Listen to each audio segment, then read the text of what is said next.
How you can add ChatGPT to your Google Sheets. So first thing to do is to open your Google Sheets project, and once you are here, in the top menu bar, find extensions and click it and open add-ons. Simply choose get add-ons. This window will pop up and we want to find ChatGPT. And it's this one. So now you can open it and click on install and click continue. Make sure to sign in and we want to click next. So now it should be done. Go again to extensions and down here is your new ChatGPT extension and you can click, for example, start. Here will open GPT Workspace.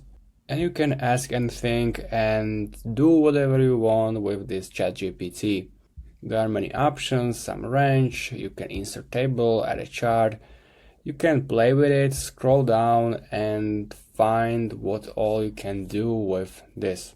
For any reason, if you don't want to use ChatGPT but the Gemini, here is the Gemini icon. You can click it and you can try it out. If you have any questions, leave a comment and see you next time.